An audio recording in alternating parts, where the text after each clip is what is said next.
सुप्रभात. निशिदिनीमध्ये आपले स्वागत आहे. निरूपणाचा विषय आहे ज्ञानी माणसाची जीवन गंगा. संस्कृत सुभाषित आहे, स्वधैर्या धृते कश्चित धरती संकटात, स्व न स्वधैर्यात धृते कश्चित धरती संकटात, न स्वधैर्यात धृते न स्वधैर्यात धृते कश्चित धरती संकटात. न स्व हा म्हणजे स्वधैर्या वाचून अन्य कोणी ना संकट समयी कामी, म्हणून स्थिर दृढ मन शहाणपण अन शूरता स्वावलंबन कास धरी.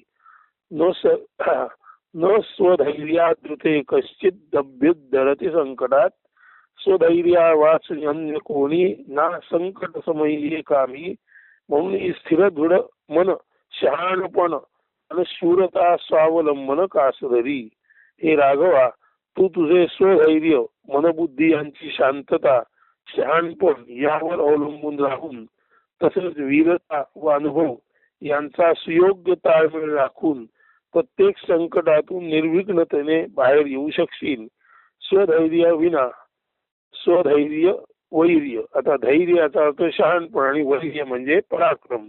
स्वधैर्य वीर्य म्हणजे स्वज्ञान, शहाणपण व शूरता याखेरीज अन्य कोणीही कुणाला संकटातून बाहेर पडण्यास खऱ्या अर्थाने मदत करू शकत नाही.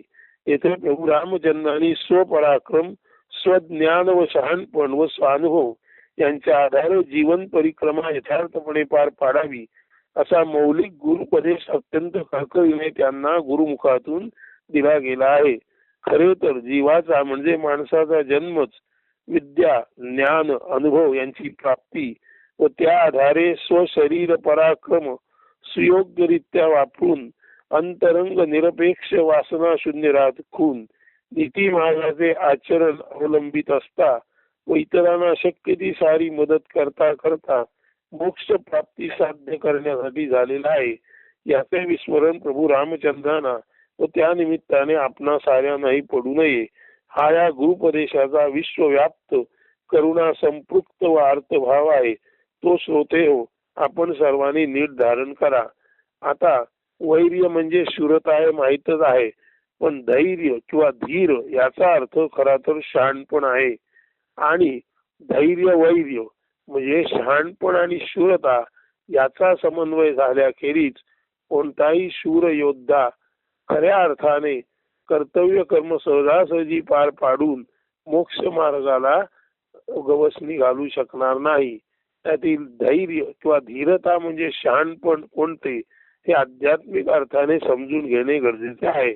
यासाठी अष्टावक्र संहिता, जगावेगळे जगावेगळे नारायण पाटणकर यांनी मराठी पद्य रूपांतर केलेलं जे पुस्तक आहे त्यामधील प्रकरण 18 आत्मज्ञान शतक, ज्यामध्ये 100 सूत्र आहेत.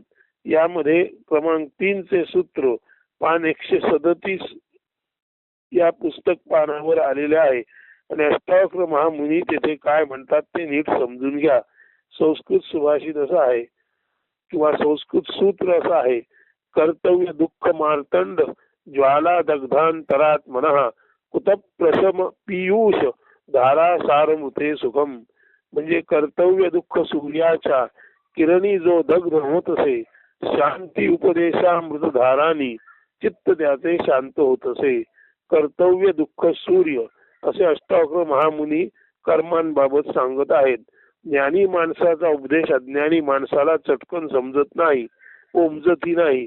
जी माणसे सर्व कर्मे मीच्या भावातून कर्तेपणी करतात, त्यांनी कितीही कर्तव्य जबाबदाऱ्या पार पाडल्या तरी त्यांचा मी त्या कर्मांशी लिप्त असतो. वास्तवात कर्मलिप्तता ही फलाशेतूनच जन्माला येते. कारण कर्माशी जो चिकटलेला आहे तो ते कर्म करताना कोणत्या ना कोणत्या फळाशी किंवा आशारूपी फळाला चिकटलेला असतो. मात्र मी रहित कर्मे विना करता असल्याने ती सहज कर्मे किंवा उत्स्फूर्त कर्मे असतात. त्यामध्ये कर्मलिप्तता किंवा अहंभाव नसतो व फलाशाही नसते. त्यामुळे यश किंवा अपयश याचा त्यात विचारही नसतो. अशी कर्मे झाली संपली, त्यांची स्मृतीही नाही. यशापयश कुणाचे व कुणासाठी, या कर्मात मी असा करताच नाही. त्यामुळे कर्ता भाव विरहित कर्मे आनंद निर्मितीच करतात. मात्र मी करता हा भाव अगदी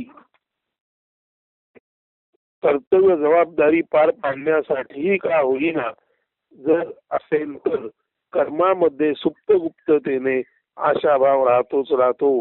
त्यात फलाशा म्हणजे कर्तव्य जबाबदारी पार पाडण्याच्या स्वरूपात नांदत असलेल्या अहमभावामध्ये फलाशा सुद्धा आपलेली असते. कधी अपेक्षित फळ मिळेल तर कधी मिळणार नाही. मात्र आयुष्याच्या अंतापर्यंत अशी निभावी आशारूपी कर्मे करणाऱ्या माणसाचे मन वर खाली हिंदुणत असते. खरे तर त्याचे मन अशा या समाधान असमाधान हिंदोळ्यावर सतत पुढे मागे होत विदीर्ण दुःखी कष्टी होते व शांतीला वंचित राहते.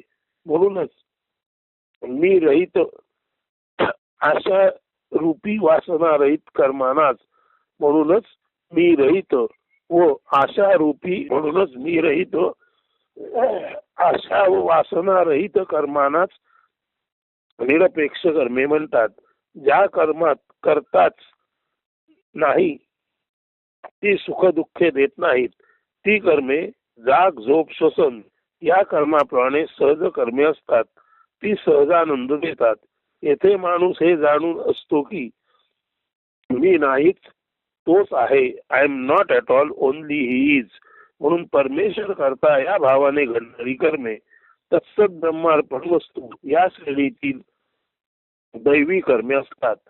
ती अशा ज्ञानी माणसांना शाश्वत सहजानंद रूपी अमृत प्राप्ती करून देताना असा ज्ञानी माणूस सहजानंदी शांत भावी अनायासे असतो राहतो व त्याचा तसा प्रत्यय इतर साऱ्या नाही येतो. कर्ता कर्म विरहित क्रिया ओळख समजा ब्रह्माची. याचा अर्थ असा की येथे अहंभाव विरहित म्हणजे येथे अहंभाव विरहित ब्रह्मचेतनेचेच स्फुरण चालू आहे. आता कर्ता कर्म विरहित क्रिया ओळख समजा ब्रह्माची. या ब्रह्म म्हणजे काय? ब्रह्मातील चेतना. आणि ब्रह्मातील चेतना ही सतत संस्फुरित असते. तिथे सतत स्वच्छंदीपणे बागडणे चालू असते.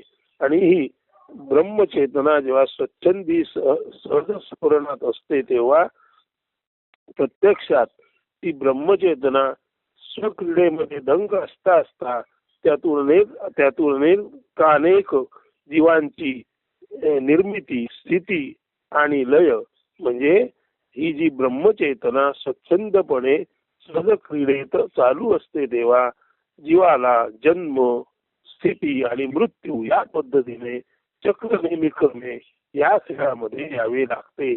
आता हा जीव सुद्धा ब्रह्मचेतनेचा अंश म्हणून येत असल्याने हा जीव जर ब्रह्मचेतनेचा अंश आहे तर ब्रह्मचेतनाच आपले स्फुरण घडवीत असताना तीच आपल्यातून अनेक जीव निर्माण करते, त्यांना स्थितीगती देते आणि अंती लयास नेते.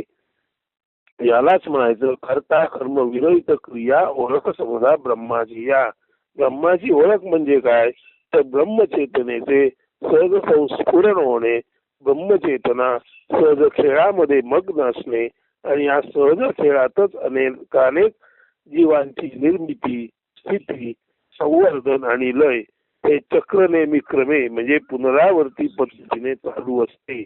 हे ज्याला कळले तोच ज्ञानी माणूस. आणि असा ज्ञानी माणूस सर्व कर्मे केवळ ब्रह्माची कर्मे परमेश्वर करता ब्रह्म करता मी असं येथे काहीच नाही या भावाने आपले संपूर्ण आयुष्य तो जगत असतो. त्यामुळे त्याला सतत सहजानंदाची स्थिती प्राप्त होते.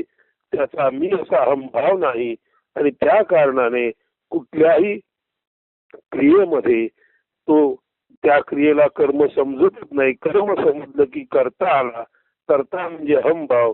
कर्त्याने अहंभावाने केलेली जी गोष्ट ती कर्म आणि करता अहंभावाने कर्म करतो तेव्हा त्यामध्ये आशेचा भाग असतो फलाशेचा भाग असतो.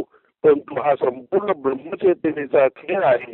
हे समजून जो ज्ञानी माणूस जीवनात जगतो तो अहंभाव रहित या ब्रह्मचेतनेमध्ये केवळ एखाद्या झोपाळ्यावर बागडावे तसा बागडत असतो आणि त्या कारणाने त्याच्या द्वारे कर्मे घडतात असं इतरांना दिसलं तरी तो स्वतः मात्र त्या कर्मांची लिप्त नसतो, त्यात आशेने गुंतलेला नसतो. परिणामता तो नेहमीच सहजानंदात मग्न असतो. हाच खराखुरा आशय आहे ज्ञानी माणसं जी कर्म करतात त्याचा. आणि हाच उपदेश रामाला धैर्यवीर्य सांगताना वशिष्ठ मुनींनी केलेला आहे की बाबा रे, ज्ञान म्हणजे ज्ञानी माणसाची जीवनगंगा. ती जैसी गंगा आणि तैसे ज्याचे मन पावा भगवान साक्षात रूपे अशी वाहत असते. तशा पद्धतीने तुझं ज्ञान केवळ आणि केवळ संपूर्ण तत्सत ब्रह्मार्पणमस्तु या भावाने वागलास तर तुला कायमस्वरूपी अमृतानुभव देऊन जाईल. तेव्हा सज्जन श्रोते हो, ज्ञानी माणसाची जीवनगंगा हे निरूपण आपण ध्यानपूर्वक ऐकाल आणि त्यावर आपण प्रत्यक्ष अभ्यास मार्गाने अग्रेसर व्हाल अशी इच्छा व्यक्त करतो. आणि आजचं हे निषेधीचं निरूपण ज्ञानी माणसाची जीवनगंगा येथेच संपवतो.